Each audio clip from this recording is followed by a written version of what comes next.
Hello guys, today I'm going to explain you about the external structure of heart of class 12th zoology. So this is the external structure of heart we can see, and we have to learn these names. This is the systemic arc, this is ligamentum aretrosium, this is left pulmonary artery, this is left pulmonary, these two are the left pulmonary veins, this is left atrium, this is right atrium, this is right coronary, this is right coronary artery, and this is left coronary artery, this is left ventricle, and this is this is right ventricle, and this is post cava vein, and what is left?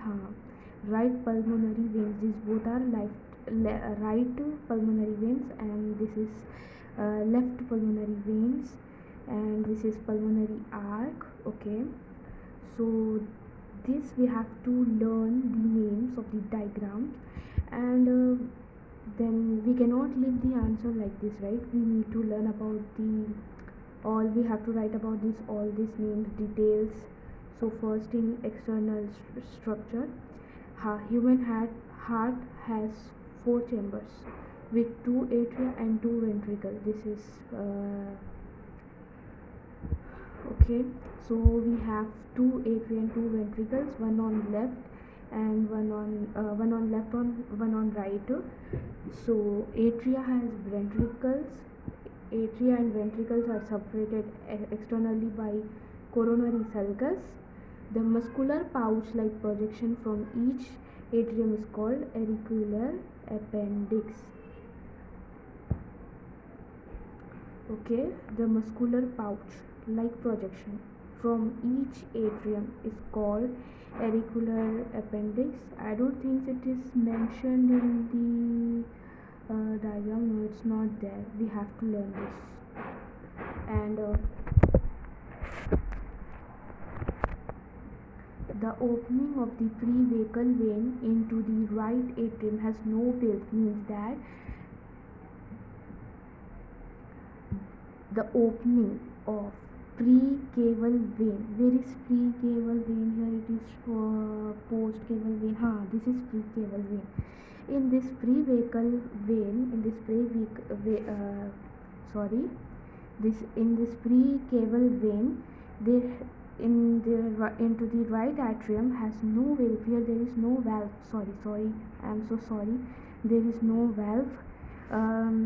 The opening of the postcaval vein is guarded by the Eustachian valve.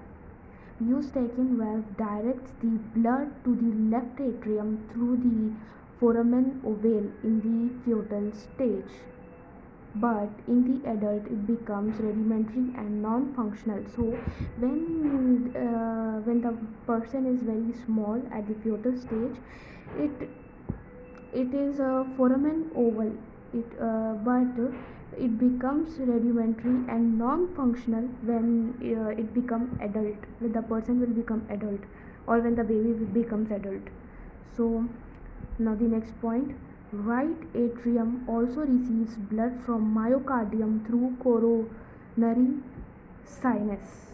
The opening of the coronary sinus into the right atrium is guarded by the valve of Thebesius, means that the right atrium, see, this is the right atrium, where it is, this is the right atrium. It also receives blood from the myocardium through coronary sinus, but the opening of the coronary sinus into the right atrium is guarded by the valve of Thebesius. So this is the opening of coronary sinus is guarded by the valve of Thebesius. So we need to write this. Then left atrium, see, this is left atrium. It receives oxygenated blood from each lung through two pulmonary veins. Okay, so now next moving on to the next point.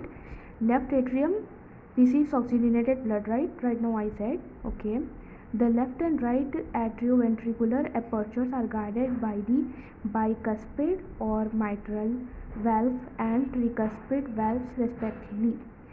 So Mm, so left and right atrioventricular apertures are guided by bicuspid and tricuspid valves respectively. We need to write this also. Ventricles.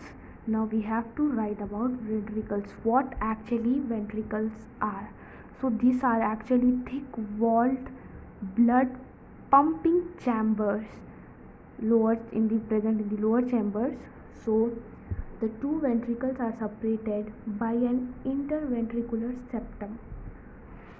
Okay, the wall of the left ventricle is thicker than the right ventricle. The inner surface of the ventricle is raised into the muscular ridges or columns called as columnae carneae. Some of these ridges are large and conical and are called papillary muscles. He may ask you what is papillary muscles. Sorry. So you can write some of these ridges are large and conical and are called papillary muscles. So talking this in detail, papillary muscles are nothing but it are connected to the tricuspid valve and mitral valve in the heart by chordae tendineae or heartstrings. Okay, now moving to next point, nodal tissue. So in nodal tissue there are two types. One is sinoatrial node and other is AV node. So what is sinoatrial node, which is also known as SAN? It is present in the right upper corner of the right atrium near the openings of the superior venae cavae. Okay, so upper corner of right atrium. This is the this is the right atrium. In the upper corners of the right atrium, it is present at the opening of superior, where it is, superior venae cavae. Now, what is AV node? It is seen in the lower left corner of the right atrium, posterior inferior region of the interatrial septum, close to the opening of coronary sinus. AVN gives off AV bundle, which divides into bundle branches, further divided into Purkinje fibers. So now I hope you understood about this thing. Then moving on to aortic arches. In aortic arches there are two type of arc. One is pulmonary arc and other is systematic arc. So first we will understand what is pulmonary arc. Pulmonary arc is the arc that rises from the left anterior angle of the right ventricle. From the left anterior angle of the right ventricle. So now what is systematic arc? It arises from the left ventricle. The opening of pulmonary and systematic arches are guided by pulmonary valve and aortic valve respectively. Now what is ligamentum arteriosum is present at the point of contact of the systematic and pulmonary arc. Once we will revise,